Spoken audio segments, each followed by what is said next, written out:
হ্যাঁ এখন কয়টা বাজে? তুমি কি সারাদিন রোজা ছিলা?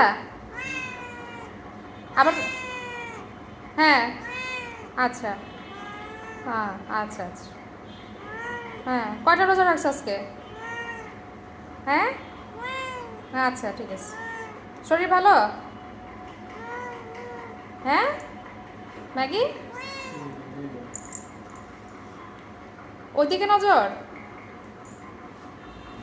ইফতার একটু নাগেট খাইতে মন চায়?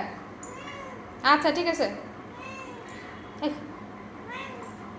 এই সরাও সরাও সরাও ওই রুমে ক্যাটফুট দেওয়া আছে দাও আসো ক্যাট ফুড দিই, আসো আসো ক্যাট ফুড দিই। ক্যাট ফুড দিলে ভালো লাগবে। তেজু করো পানি সর্বত্র টেটু করো